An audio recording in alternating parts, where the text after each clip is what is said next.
Good evening, everybody. This is Cap'n Tinsley, Salty Abandon with the Salty Podcast number 4. And we have a very special guest. I'm going to bring him out now. All Hello, right, hello, Captain Blaine. Blaine uh, Parks. How you hello. doing? I'm doing great. Thanks for having me. Yes, I'm so glad you're here. I'm so excited to hear what you have to say. And we're going to get one thing out of the way, All right. and that is tonight's sponsor, me. I'm Tinsley Myrick, Remax of Orange Beach. If you are interested in Gulf front condos in Gulf Shores, Orange Beach, Alabama, or Perdido Key, Florida, please contact me. There's my email. Salty Scotty and I are the Myrick team. We're always in the top 10 in the state, and there's a lot of really good teams in the state. And with that, got that out of the way. Captain Blaine. Hello, hello. All right, and the short version. Tell us what you do. Short version. I do several things, but all in the same vein. I deliver yachts for new owners, yacht brokers. Uh, Anytime a boat needs to move from point A to point B, usually one of those places more tropical, more beautiful than the other, we do that work. I do boat owner training. If a person or couple buys a boat and they need training to sort of get started locally, whether that's not hitting the docks, not hitting other boats, those type of things, we do that. We also take them on sometimes their first passage, maybe to the Bahamas, maybe further, and give them offshore passage making experience. Sometimes you take those two and do them in conjunction, do some dock training for 3 days, and then take them on a passage. And then I also do a lot of free consulting. Is what I would say. I do a lot of helping people with passage making planning, and some would say that I do a lot of repair work and those type, or at least give them advice because I've been doing this for so long. Well, that is great. I didn't even think of that. How when someone buys a boat and you can train them on the boat, on their boat. Exactly. There's a lot of schools out there, sailing schools, and I do both sail and motor yacht. So to me, a boat is a Okay. boat. We don't really mind how it goes, but you can go to all those schools. But if it's not on the boat that you're running and operating every day, sometimes the differences are enough to give you pause. So I Right. like to get on the boat that you own, and that we can do it in your own home waters where that's possible, and really do some training. That's great. Okay. Because I did ASA 101, 103, and 104. And my first boat was a Catalina 25. And when I got my Island Packet 27, it was like going from a toy to a real boat. Yeah, It the was, Catalina 25, it's a great boat. And it's great yeah. because if you took those courses, depending on what they were teaching on, it's probably the same type of fin keel, generally more maneuverable, easy to sail boat. The Yeah. Island Packet With an has some, outboard. right. And the Island Packet Yeah. has a little more complexity to it. Sure. Sure. Let's see what else we got here. Let's go back to your sailing experience. How long have you been sailing? Not doing the business, but the sailing. Not as long as people think. So, Oh yeah. so when I was 18, we'll go back that far. And that's like, I don't know, caveman days. When I was 18, I grew up surfing and being on the water that way. And I saw a Where? sailboat all over the world. My father was US Navy. So Hawaii, Okay. Philippines, it just continues. Wow. Uh, Okay. but I saw a sailboat go by and it really intrigued me. And I said, one day I want to do that. And so I had that thought when I was 18.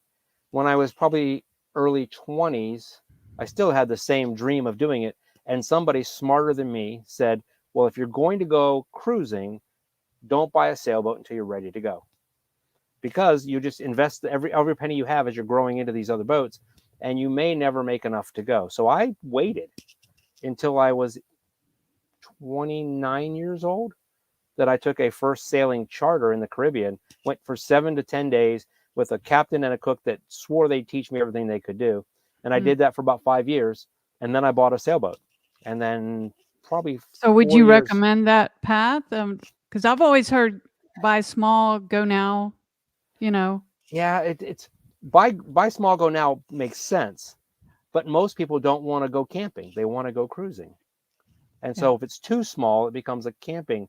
I live in a van down by the river. We'll talk about that at some point, I'm sure. But Yeah. Yeah. um, so I understand that living in small spaces, and I enjoy that. But there are Yeah. certain things you want to have a comfortable bathroom and a shower on a boat. It's your home.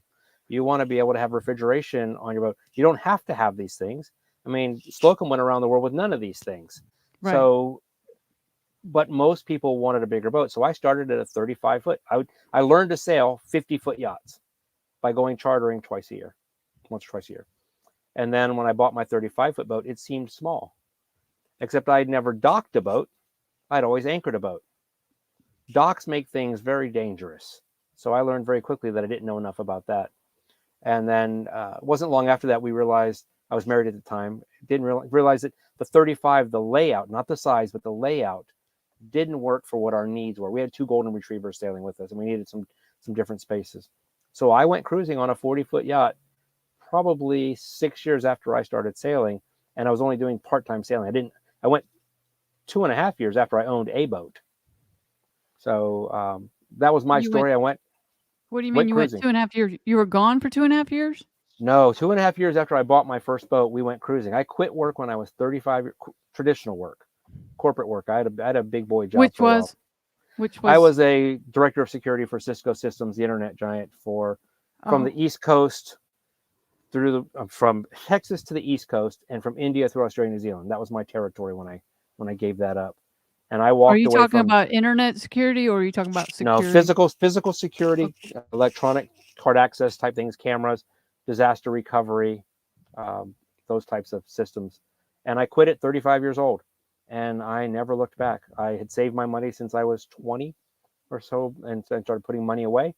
And when it came time to go cruising, I had put money away, and off we went. And that was just before 9/11. So I started my cruising life at 35 years old. This will tell my age for those of you that are good at math. And 1999 was when I pushed off the dock from Oriental, North Carolina. So I And went where'd you cruising go? for. I wanted to go around the world. My wife was smarter than me and knew that I had an ego and testosterone. She said, "Why don't we stay along the East Coast first? It's beautiful, and just break the boat in." And we did that, and it was a good idea. I recommend Yeah. that to everybody. Don't just jump off and go around the world. It's easier to fix your boat here in your home waters. And then I went all the way from Nova Scotia all the way around through the Panhandle, and all through the Bahamas. We left it at that sort of range and back and forth Chesapeake Bay because we had 2 golden retrievers, and dog quarantine back then, without the internet being as strong as it is today, made it a real difficult paperwork process and potential quarantine. And I don't if you own animals at all, I'm not sure anybody wants to put their animals ashore for 30 days in a facility that you can't get into. So Yeah. so that was our cruising, and we did that for quite a while. And then when that was over, this, not right away, but this began, this Parks Marine Services, and it used to be a yacht repair business, still training business, and yacht delivery business. Okay. So you kind of mentioned this already, but what are the scenarios of what's the most common scenarios where people need your services? A couple of things. The yacht brokers will call me for little things like sea trials. You talk to Cecilia about the surveys. Well, a lot of times they have to have a professional captain for that.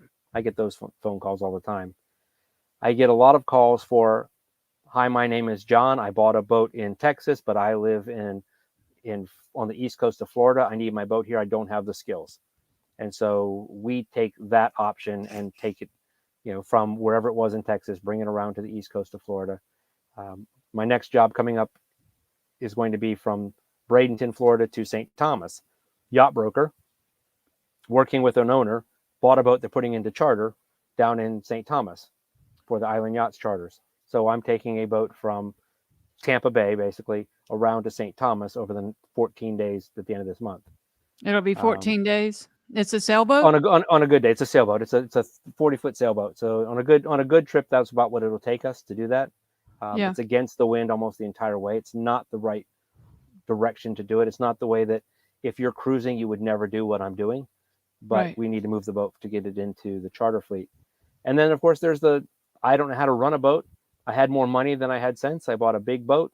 I don't know how to use it. Can you come train me? And I'll spend 3 days. I've spent 2 weeks.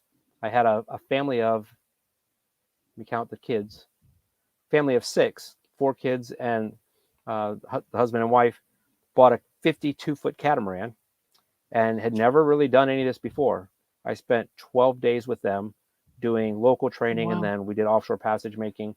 And when they left me, they went all the way down the Caribbean from Florida over Yeah. to Panama and then back up. So, everything's possible. And those are the scenarios that usually I'm called for, either local sea trials, local training, passage making training, or a straight delivery where the owner is not on the boat at all. We bring a professional crew.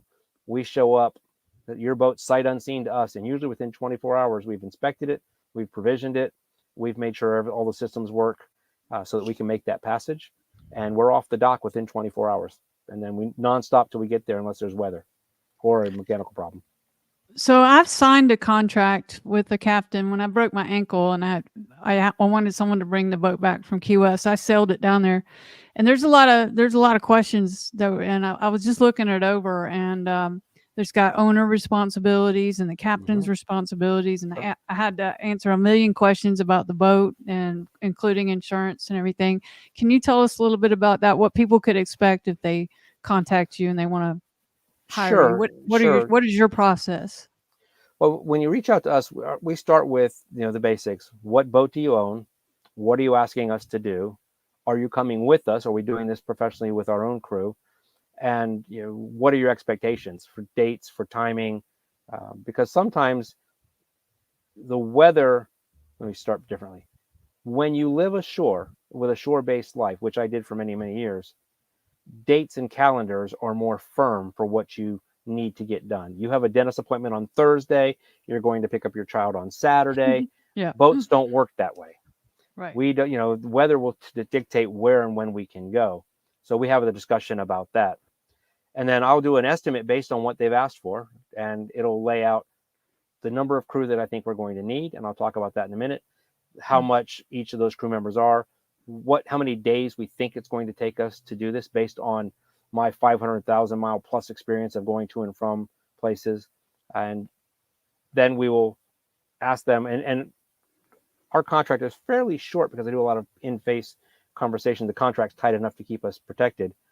Right. I ask them for a, this is what it's going to cost, but it doesn't include diesel fuel, repairs, parts, those types of things. If we have to stop for a marina, which is rare for us, but if we have to, that's not on us, that's on the boat owner. And we also let them know that, you need to add us as a rider to your insurance. Because now, do you try to just go straight through? You bring enough crew where you don't have to stop? we are a leave the dock, stop at the next dock, wherever we're going, delivery service. There are companies that do short deliveries. We tend to do anywhere between 7 and 21 day deliveries. Rather than doing the little short hops. I do short hops for yacht brokers, and I do a short hop for a client if they just need to move it. They just bought it and they want to move it someplace little. But most of our stuff, our expertise, is big ocean crossings, and and then we just have we have a good conversation about what the owner can expect. One, from our crew, you can track us every 10 minutes wherever we are on your boat. Yeah. I have a satellite communication device. You can text me, talk to me 100 times a day if that's what's required. We have somebody ashore that is tracking us from a search and rescue and boat recovery process. So if something happens to me, there is somebody on shore that has tracked me for the last 20 years. So they know what I'm going to do and when I'm going to do it. So we have that level of expertise. And when it comes to damage to boat, which can happen in an ocean, if you've been on the sea, we pay for any negligence. If we pull a sail out and we take a knife and rip it for whatever reason, we're going to pay for that. That's on us. It's on my company. But if we pull it out and Mother Nature rips your sail, and we are conservatively reefed and we are in the right realm, if the boat just couldn't handle those conditions, then that becomes natural wear and tear. We're not going to try and overrun the boat. We're not going to try and run it harder than it needs to run. In fact, we usually run it less than, so that we don't have those problems. But a lot of the boats that we're delivering, somebody just bought, and they haven't upgraded the sails. So they're the sails from the last owner. They haven't upgraded the engine. It's the engine's as it was from the last owner. So those types of things normally happen when we're moving somebody's boat who they just purchased it. Do you ask for the survey? I do, absolutely. If there's been a survey done, I want to have it, because I can go through that survey. I said earlier, we started our business as a yacht repair and management company as well. So I am a mechanic. I'm a plumber. I'm a sail guy, not necessarily repairing, but I certainly understand what I'm doing. We can do rigging, we can do all of that. So when I inspect a boat using the survey, even before I see it, I know what I'm going to be looking for, and I know what I need to have on the boat in terms of tools and spares to make the delivery work. Well, that was one of my questions is, that's one of the reasons I don't go straight from Orange Beach to Key West, because if I get out in the middle of the Gulf and something breaks, you know, I'm kind of out of luck, Right, and I'm and really far you're from right. You would be. Tato. Yeah, I'm we probably get that. not. Yeah, so I was going to ask you, skills required, certifications, mechanical skills, those types of things. So if somebody, let me back it, and I'll answer that differently. If somebody's looking to hire a delivery skipper, a yacht delivery company, um, I get people that call me all the time and say, I have my captain's license. I want to do deliveries for you. Well, having a captain's license in our world, it's not even really a box that needs to be checked because it's such a small part of what we do. Usually, if you have a Coast Guard license, Coast Guard has never tested you for driving a boat. The Coast Right. Guard has never seen you cross an ocean. It's all paperwork.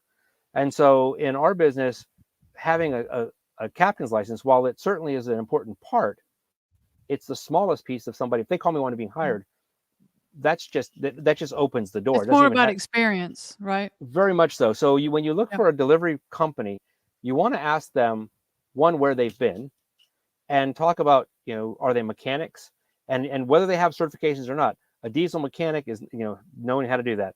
A plumber, talk about, ask them questions like, what's the most difficult mechanical problem you've had in the middle of the ocean, and how did you Mm, solve it? yeah. Because if they don't know how to solve those problems, then they probably aren't really good delivery people. And as soon as your boat breaks, if you're doing a coastal delivery, as soon as they have the first problem, they're going to pull into port, and your bill is going to start running up. They're going to Right. stop, and they're going to want to be paid while they wait. They want to bring it into a yacht yard. In our case, about 85% of the time, we can fix the boat on the fly. We can Sweet. make it keep going. We can adjust the sails. We can do lots of things. And you want somebody. It doesn't have to be me. There's a lot of people that are as good or better than I am at this business. But don't hire somebody if they don't have the skills to actually do more than you could do if your boat broke in the middle of the ocean. Because if you hire those people, they're just going to turn around and come home, Right. and that's not what you need. You need somebody that's going to be able to manage the boat in all conditions. We ran one boat, I think it was 11, no, probably 10 days, out of a jerry can, mid-ocean. We had to keep pulling fuel out of the tank and filter it a little bit as we can with like a pantyhose, if you will, putting it into a jerry can, and then run the jerry can for 4 hours. Swap another jerry can in, and we ran a boat Wow. for, that's how we ran 24 hours a day, 7 days a week for 10 days. We ran that boat from Tortola all the way up into Long Island Sound. So you need somebody, I believe, that Yes. can do that kind of magic. And again, it's Absolutely. not just me. There's lots of people that can do that, but ask those questions as a consumer. Why would I hire you? Why would, Sure. tell me your most difficult deliveries, and you'll be able to tell if they're lying or not. And then, certifications, if they've been to diesel school, absolutely, that's great. But it's almost like going to the Coast Guard captain's license. I want Hmm. to know real life examples of what you've done. Right. If they show up as a boat captain and they don't have a multimeter, or your boat doesn't have a multimeter, or they don't know how to use a multimeter, then any electrical problem on your boat, you're going to be stuck at sea. So all of those things make a delivery person, make a delivery captain. They're not just a Coast Guard approved captain. You Right. want somebody that has that. I mean, we have, gosh, I don't know. It was 500,000 miles 6 years ago. I don't know how much it is now. I work Oh, 10 months out of yeah. the year almost nonstop. So, and I hire people that are good as well. I have my next delivery. I have a captain with a 200 Coast Guard license, 200-ton license. He's done 2 hurricanes with me, probably a dozen tropical storms with me, not on purpose. We just happened to be there when it happened. Yeah. And he runs 150-foot yachts every day now. So he's my first mate. So that's the type of people you want to be looking for, a So company both that of you. brings, and you Yeah. want people that pay their crew. I say this to a lot, but you get a lot of captains that will give you a dirt cheap price. They don't pay their crew. And if they don't pay their crew, then the crew's probably not worth paying. So be careful in that. We pay Yeah. If everyone that it's runs with cheap, us. Yeah, be it's cheap. worried. Yeah, and in this industry right now, you can find a captain for as little as 250 a day, and it's usually by the day, not by the mile. 250 a day up to about Right. 700, 750, depending on the size of the yacht, and crew anywhere from 100 to 400, somewhere in there, depending on the size of the yacht and the complexity of the delivery. So that's what people can expect if they're looking for that. And we do 2 people, me plus one, if I'm running a coastline. If I'm going from New York to the Chesapeake to Florida, and running the coast, it's me plus one. If it's going Gotcha. to the Caribbean, it's me plus two. Ah. And the reason we do that is if I'm running the coastline and I bump my head or they bump their head and are non functioning, we can get to shore within 24 hours. A person could do that. Hmm. When we're running long distances, 7, 8, 9, 10 days at a time, and you're 500 or 600 miles from shore, that's 2.5 days from safety. If one person goes down, there's still 2 people that could run that, get that person to safety, and continue the delivery. Okay. So what size boats, like what size do you go up to as far as power boats and sailboats? So it's more a function of what the industry is already doing. Most of my deliveries are 65, 70 feet and less. I've run as much as 115, but the larger yachts usually already have a full-time crew, right? Right. So if you're running a 110-foot yacht, you're probably not hiring me. You probably already have a crew of 3 or 4 people running your yacht. And if you do hire me, it's for local information only. Your captain's going to a place that they've not been before. And I've done a couple of those, mostly earlier in my career, where I literally sit in the wheelhouse and point. The captain runs the boat. I don't want their job. I eat a sandwich and say, "There's a reef on your right. Go to the left," just That's because I like in know those Tampa waters. Bay, they hire the pilot to bring them into the bay. Exactly, exactly. They Yeah. hire occasionally but usually the And in captains Key now West too, right? in For Key the West as ship. well. Most of the big ports require by insurance having a pilot on any of the ships that It come makes in. sense. It makes sense because a captain can't know every port. You can't, and that's the other thing I didn't mention earlier. When you talk to a delivery person, if you're trying to hire a Yeah. captain, ask them where they've been. I think I did say that much, but specifically, when I hire people, say I'm going to give a St. Martin, we're going to St. Martin, and I'm talking to somebody who said they've been there. I start asking them specific questions. So when you come up to St. Martin, what's the first thing that has to happen? If they don't tell me there's a bridge in the way, then they're not my They person flew because they've there. never been. You're right. They've flown there and they don't know what they're I talking remember about. that bridge. I remember that Yes. bridge. Yeah. So I do a lot of interview questions like that where I ask my own crew Yeah. before I hire them, are you familiar with this port? And they don't have to be familiar with it if they're my third person. But my second Right. person better know what I know or most of what I know so we can get into port if I get hurt. That makes sense. What is the longest trip you've made?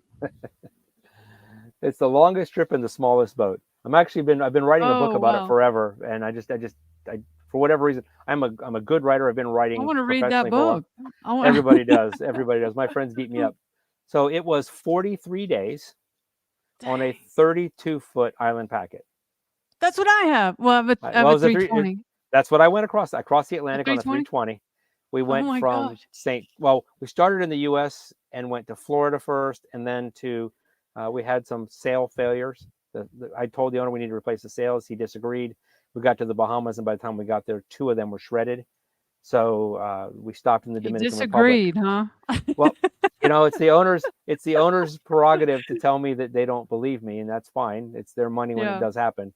But they replaced the sails in the Dominican Republic, and they sailed by themselves to St. Thomas to wait for me. And I picked them back up, and we went from St. Thomas to Bermuda, Bermuda to With the the owners. Azores, with one owner. The owner was on board, and a friend of his who had already done about 1,500 or 3,000 miles with me. And so we from St. Thomas, Bermuda, Azores, up into Wales, and we went through every type of weather system you can imagine. We were hove to and 60 knots of winds off the coast of Ireland, waiting for that to give way so we could go in. And Wow. so your boat is an amazing 320. They Yeah. do extremely well offshore, and so that's my longest. My longest one is 43 days in a 32-foot boat with 3 people on board. Well, So I've posted something recently that said, I don't know, I'd be too scared to go across the Atlantic. And some of the people said, oh, it's often less, it's not as rough as going through the Caribbean. That's It true. can So be the awfully Caribbean, calm. yeah, It's just well, long. it's long and Well, you're like the in deep Mona water. Passage is really, it can be really rough, It right? can be. It can be. I've had 4 runs recently where I've not had any trouble. So I'm due, if I go through it this next delivery, I'm sure I'm going to get hit Yeah, it's with something. winter, right? But the you pick your passages based on dates. You wouldn't make that passage that I made in middle of winter. You wouldn't go from the Chesapeake to the Caribbean in September, in the hurricane season. So Hurricanes. you make the passage based on the weather that you, or the time of year, which gives you the most likely good weather. We had lots of storms. We had lots of foul weather. I say foul weather, What rain. month? When was that? What day? What We two we months? we did ours in June, late May and Oh, June, it was and before you so took hurricane season off. Huh? right. Well, but it was, we finished in June, so we were finished before it really began, Okay. and we were in Bermuda, but we had on average 5 foot, 6 foot seas. We had as big as in that big storm, we had as big as 20, 25 foot seas. But you have to remember, the water is so deep, they're not breaking and rolling that much, and so Okay. we sat hove to for about a day and a half with, we were very comfortable in Yeah. those big seas. So the deeper the water and the time of year makes all the difference. And all my friends that know me, and you may have heard me say this before when I'm talking on some of the social media things we do, the most dangerous thing on a boat is not the boat itself. It's not the owners. It's not, any of that. It's a calendar. If you're tied to a calendar and you're going to force the boat to do things in weather that you shouldn't do it in, that's where you get in trouble. So you just use a planning calendar for weather, take the best weather window you're supposed to have in terms of the time of year, and do the best you can. And your boat will be fine.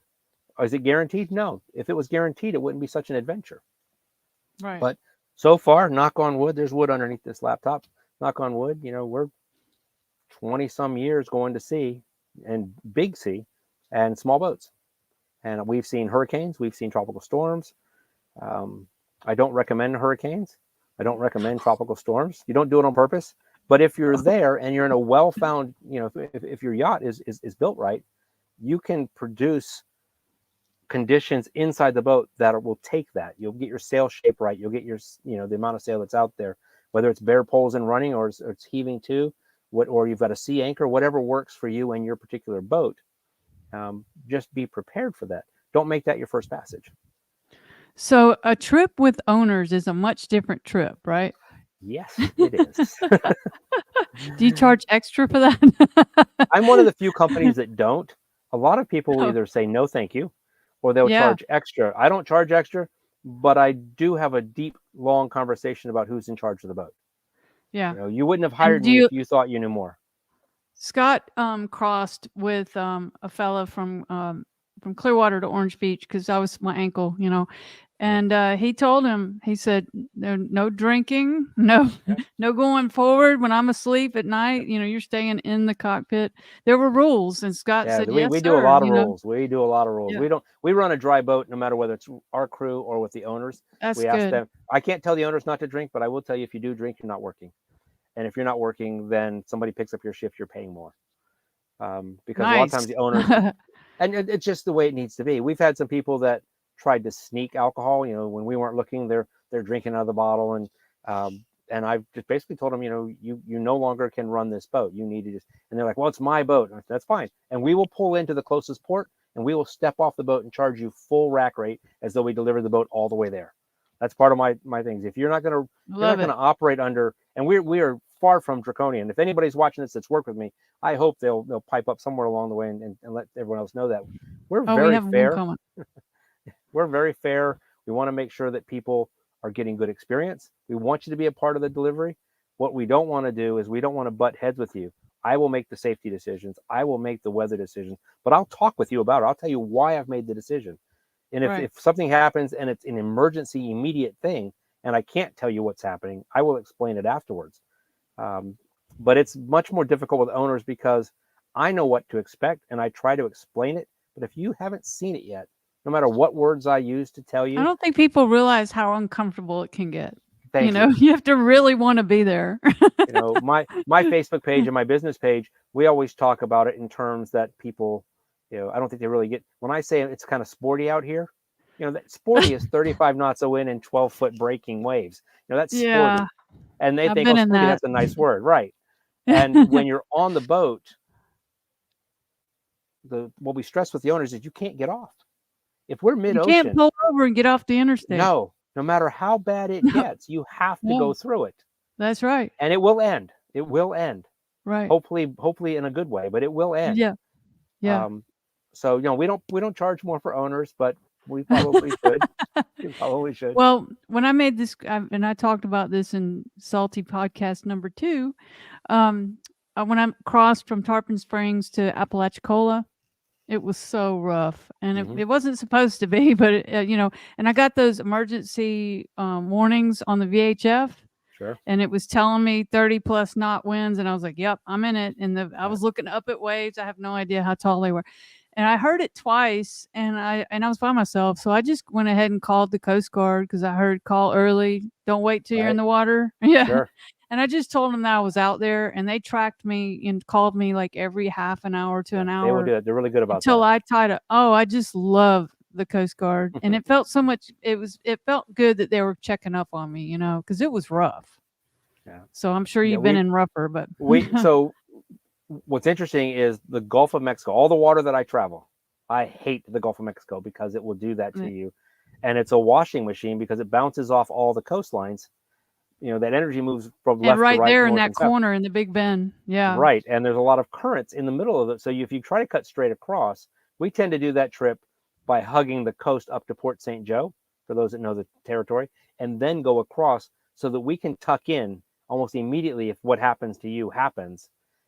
We can go on the inside and protect ourselves a little bit, because when you make that straight across, a lot of people want to hire us to go Key West to Texas, and I won't make that trip. I'll go Key West okay. to Tampa to Port St. Joe, and then I'll go, and not all the way to Port St. Joe, but and then I'll go that way, because the currents in the center of the Gulf of Mexico, it's like the Gulf Stream, depending on which way the wind's blowing, and you can There get is a standing Gulf. waves. There is they There call it is. the Gulf Stream there too. Yeah. It kind of moves around in there, doesn't it? Right, and people don't realize that it's there, and there's places where they converge, and if the wind is from the right direction, or really the wrong direction, you can find yourself in huge seas even on a calm day if the wind And is blowing it's 20 knots. mostly is it mostly in the winter, but even in July and August when I've crossed all those pop-up storms and Right, the you get vertical thunderstorms lightning, that time of year. the vertical Thunderstorms that lightning time of right year, in right. front of me. Right. Yeah, I So, didn't want to well, go through that. I'm glad you got home safe. Yeah, I've had some stuff that happened. I was always out there by myself too. But hey, I had an Island Packet and I lived through it. The first one, I Mhm. did it in the Island Packet 27 and then the Island Right. Packet 320. And it may be uncomfortable, but but the boat is gonna most likely, survive. So It does. But that boat's a really good boat. Like I said, I crossed the Atlantic on it, and I've done several deliveries other places on it. So it's a good why model. were you delivering it? Like, were they from Europe? So it's a short story. The owner was born in Cardiff, Wales. Okay. He was born in a pub. His Okay. grandparents were not Republicans; they were the publicans. They owned the pub. The Good pub, joke. it gets better. The pub was named the Packet Inn. It's still there. No. Yes, Wow. and he's on an island packet, Uh, and the boat was named after his grandmother. So he wanted to sail the boat before he passed away, and he's passed away since. oh. From the U.S. across the Atlantic and sail up to in Cardiff, Wales, come through the locks and get into Cardiff, go to the pub where he was born, slam his fist on the thing and said, I bet everyone in here a beer that I was here before any of you. Oh my gosh. And that's what we did. And we did 43 days to answer that call inside of him. That And he then could what? go to that pub. And about 5 years later, he did pass away. But we showed up there, and Did you sail it back? no, the boat ended up getting sold there. They were Oh, going to okay. sail it back. I had the contract to sail it back. plans changed when they got there. I'm not sure what all the details were. That didn't matter to me. The business was I wasn't going to be taking it back. But we Right. did 43 days just to get this gentleman to his home where he was born, so that he could You're a sit in the nice pub. And we guy. did. No, I was compensated very well for it, and I enjoyed his company.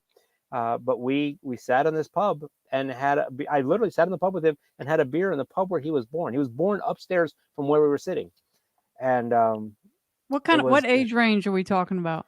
so the book that I'm writing, if I ever finish it, it's called Three Generations at Sea, and I had an 18, 19-year-old young man as my other crew, and he was in his 60s, and I was in my mid 40s, Okay. late 40s, and so we had three generations. We didn't have anything in common culturally, or the pop culture side of things, but we learned each other.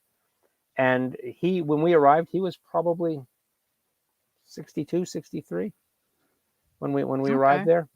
And so and I don't remember what it was, but it wasn't that long after that he became ill and was gone. So he might have known something we didn't know. Oh, okay. I don't know that for Okay. sure, but people are funny when they make those kind of things and they're committed to it. So Sure. that's Well, you get to why know we did that trip. somebody when you're on a boat that long. He never Very said, much. he never indicated. No, and You would I'm think not. it would come up. There's a lot of things that happened on that trip that I can't talk about because it'll be in Never? the book, and I want it to stay in the book. It'll be in the Okay, book. okay, okay. All But if right. I tell it now, then there's no reason to buy the book. And so Write the book. Blaine, I know. write the book. Yeah, everybody Um, says that. okay, so the months you work and the off months, if you'll just mention that So and I tell used to us work. what you do in those off months. Yeah, so I used to work year round, and hurricane season becomes a very dicey situation. Nobody Yes. likes it. The owners Mm. don't like us to move their boats in hurricanes because there's the risk, and when something happens to their boat, then there's a discussion, usually not heated, but certainly um, not. It's a little tense. Your boat is damaged because you sent me out in a hurricane. We don't want to do that. The crew doesn't like it. We don't like hurricanes. We never want to be in a hurricane. If somebody wants to go out in a hurricane, please don't ever hire them. Nobody wants that. So Yeah. I decided about 6, 7 years ago that I was not going to work from sort of the middle to end of June until my first. I take a boat almost every year, at least one boat, to the Annapolis Boat Show. First end Yeah. of September, first part of Oh, October, I'll that go to work. reminds me. That's where we met. I mean, I Yes, think that was the first time we that's the met. first So time we met in person. I'm gonna show this picture. Uh-oh, there we are. That's me. Yeah, that was the first time I met you guys because you and Scotty were there. Yeah, we have our salty abandon shirts on. Yeah, Scott has his hat, and people recognized him in that hat. nice. People said, "Salty Scotty." Yeah, so I don't work those months anymore. I don't work between the end of June and Not the even first like part of sea October. trials or I short, might do sea short. trials things, but generally, um, I currently we teased about earlier. I live in a van down by the river. Yeah. 10 months out of the year, it becomes my office. I'm in it now. I was just in Where? Stewart. I'm in Bradenton, Stewart. Florida, in Bradenton area. I Oh, was in I Fort love Pierce. Bradenton. Yeah, I was in Fort Pierce. I worked in Stewart last week for training some couples. I came here. I just got here today to do this podcast, and then I leave from here very shortly to go on this delivery to St. Thomas. So, Okay, so so your home base is Florida, and wherever you're needed. Is that my right? home base is Florida. My mail goes to North Carolina. I see it occasionally, and then during the summer, I just travel. I used to live in the All over the Bahamas and country? all over the country, all around the world. Last Do you year, have a boat? no, no, no, no, no, no, not You anymore. don't need I one. I don't need one. I'm on a boat 10 months out of the year, and I love it. I enjoy what I Okay. do. I'm one of the few people that actually love what I do, and the owning of the boat, because I'm gone so many months. I can't imagine what it would look like when I got home. Yeah. So the summers I And travel. Cecilia keeps threatening to buy a boat, but she doesn't have one either. But she No, keeps she's threatening. no, and she's in a different situation because she can choose when she wants to travel. My phone could ring when we hang up, and I'll be gone tomorrow on a short trip. I have to be back here That's by the 17th because I have to take off on another delivery. This one I'm talking about, so let's use last summer as an example. Last summer I did a 15-day transatlantic cruise, not on where I was not the captain. I was on a big cruise ship from Barcelona, Spain, to New York, like a and then big I cruise ship? like a big cruise ship. I wasn't in charge. I love the You ocean. like those? I've I never been on love one of the those. I I just kind love of the ocean when I'm not in charge. And then I okay. did and then I got in this van that I own. It's a big Mercedes van, custom built. Yeah, I that saw I built. pictures. I want one of those too. I want Yeah. And so another expensive piece of equipment. yeah, it is. So I did 6 weeks traveling in the van, and then I went back to work. Summer before that, I took a 30,000, not 30,000, 15,000 mile train trip around the U.S. I went north and Nice. south 3 or 4 times. I went east to west 3 or 4 times, different routes, just because. And Right. then I did another month in the van doing that. I used to live in the Bahamas. Hurricane Dorian relieved me of my apartment. It relieved everybody of Oh, the apartment. It's not really there anymore. Got damaged pretty well. Um, yeah. That so was Maria, was it? no, Dorian. Maria was Oh, Dorian. yeah. So Dorian it sat on top of us for 30 hours in Marsh Harbor. I was not there when it happened. I was working, and I was safe Okay. from being there. But That just was the a one. mess. Yeah, I remember that one. It was so sad. I felt so bad. It just sat there on those people, It and wouldn't you, move. were you Yeah. there? So no, I was not there, and so I Oh, lost the place I was renting. The yeah. people that owned it certainly lost that property. Uh, and then I decided, well, this was something I wanted to do anyway. I wanted to travel. I like traveling by van. I think I'm not camping. I have everything you have in your boat. I'm looking at a big counter with a sink with hot and cold water. I've got a toilet and a shower. I've got a refrigerator, Oh, I've freezer, a seen 3 burner those. stove. Yeah, I mean, I've got Those everything in aren't this van. cheap either. I mean, it's No, got I everything. built this one. I built it Oh, right okay. right On a before COVID came. Mercedes chassis, On a Mercedes chassis right before COVID happened. So I was the and last you're one to gonna buy it keep it. inexpensive. Oh, forever. Until it Good. dies. I'll put a new engine in it. This is like a boat. I'll put a new engine in it. Yeah. Okay, So, so I have some pictures that I'm gonna put up here of you. uh-oh, If here you we could go. just kind of tell us a little bit about you could tell us a little bit about it. All right. That's me in jail. No. In jail. So the first picture, the picture of me is actually in Saba Rock. I was running a charter boat for 8 days down there just recently, October's Halloween timeframe, and took 7 guests on a 7 or 8 day yacht charter.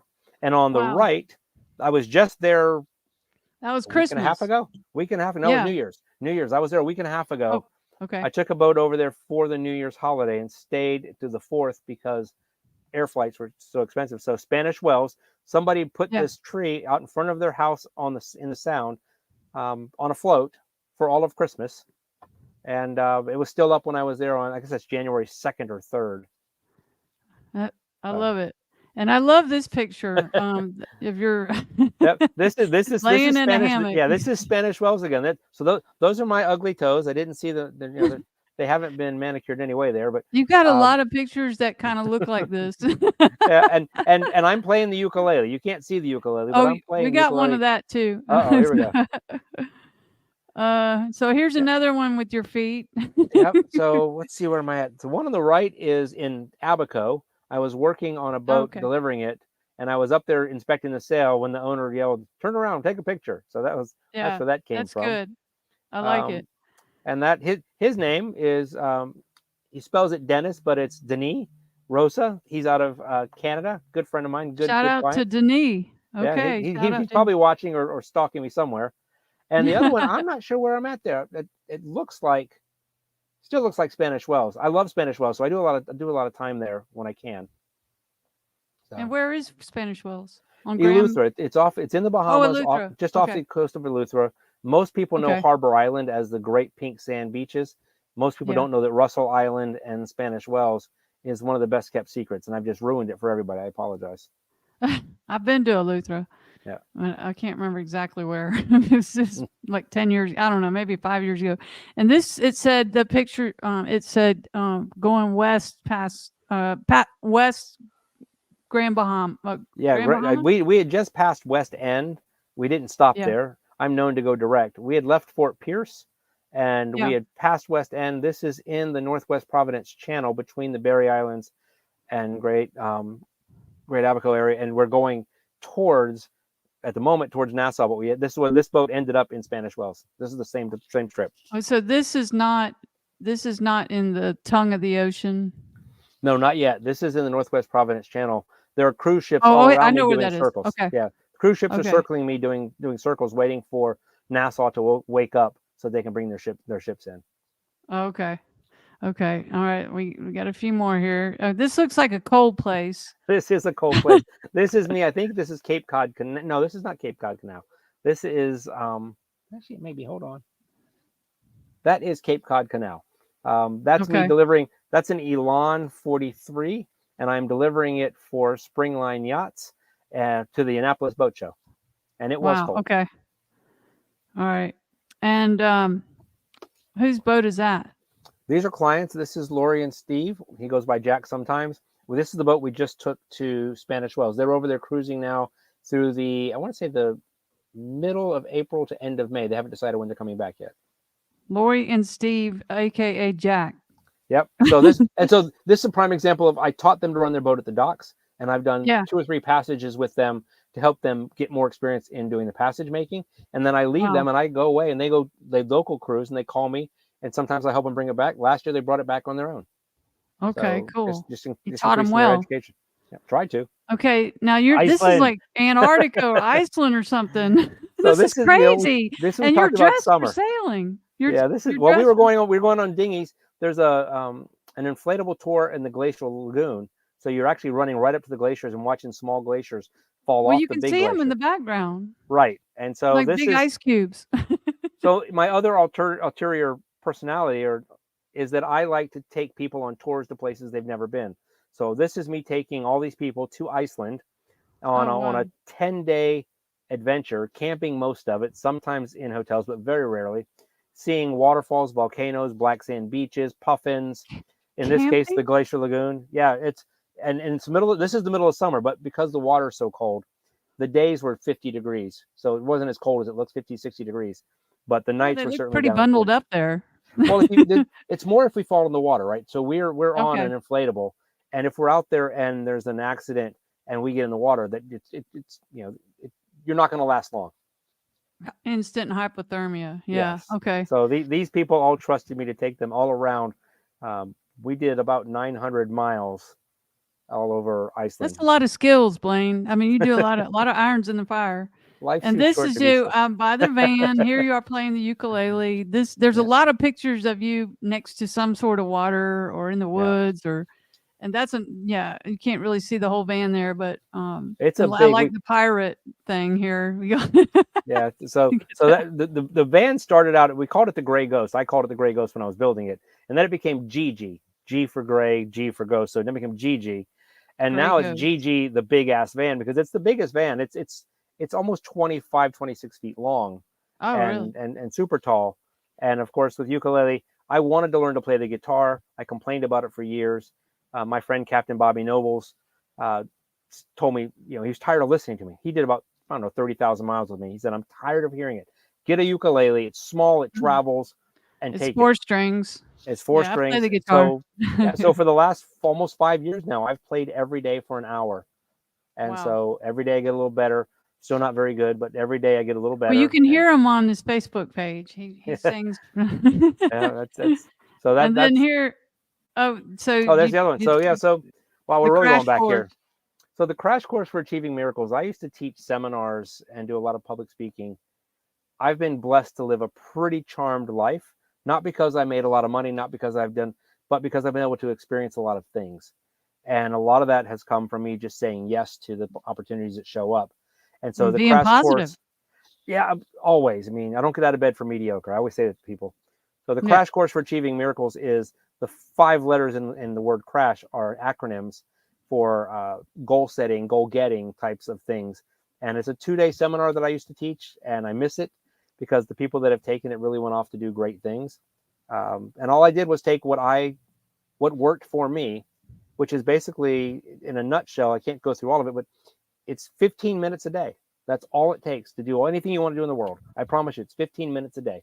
And I've proven that again and again with students and with myself. And then on the right, change gears again, in between boating.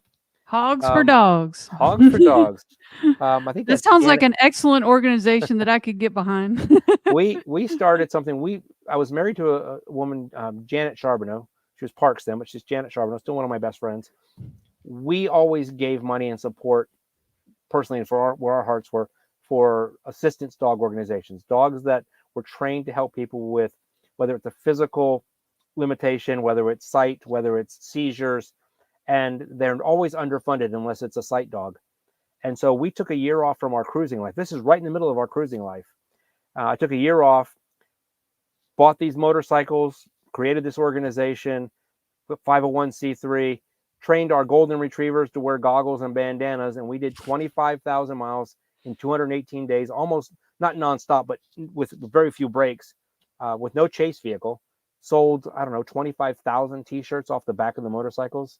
Talked to television everywhere. It's still going on because I saw this website either on your Facebook page or your website. Well, the website I think is archived, but it's okay. Janet, my ex-wife Janet, she's just written a book about this. So if you want to go find a book about this, it's called Two Hogs, Two Dogs, and a Country to Cross.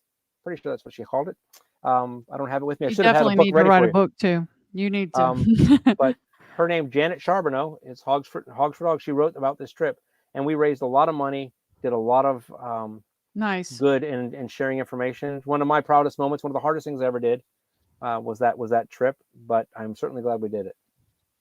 Okay, and I think this is the last one.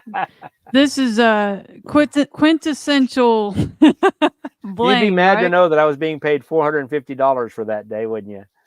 Oh, yeah. Nice. No, I admire that. So I'm out in Anegada working with a client, and I drove them around to the backside of the island so they could see other things, and in that we took a break. So there I am waiting to take them back to where we began on the boat, going back for dinner. So let's tell people how the folks how they can reach you. You got a Facebook page? Yeah, I've got a Facebook page, Parks Marine Services. If you search Captain Blaine or Blaine Parks, if you search Blaine Parks on the internet, you're going to find two things: the Parks and Recreation System. Well, the Parks and Recreation System out in Blaine, Washington. That's one of them, and you'll find me. And so I can't hide. All my Facebook, my personal Facebook is public. So even if you're not my friend, you can see everything, all the stupid things and good things that we do. Parks Marine Services is out there. I have a website that is basically parksmarineservices.com. That one right there. And see, request a free quote today. Yes. So easy to find. If you can't find me, you're really not looking for me. And what I tell people, as I said earlier, get all the references you can. If you want to hire somebody, including me, talk to everyone who's ever used us. Talk to everyone who's ever used any other captains that you want to use, because you don't want to find yourself with your boat going to sea with somebody that shouldn't have control of your boat. Right. Well, I think this has been very helpful. This one of the things I'm trying to do is I get so many questions on my social media of Salty Abandon, and I can answer some and I can't answer others.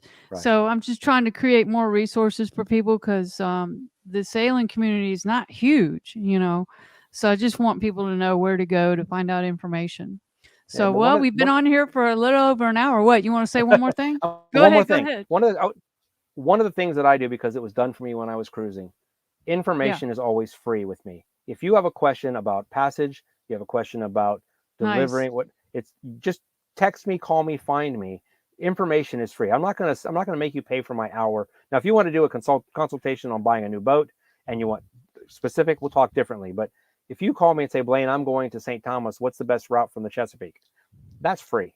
And I'm happy to bounce ideas back and forth and give you my opinion. And ultimately, it's their boat. If I'm not on the boat, you're the captain. You make the final decisions, but I'm happy to give all the value of my experience, which is pretty extensive. If you're going someplace, I've already been there. I can't imagine many places that somebody will say, I want to go here, and I've not already been.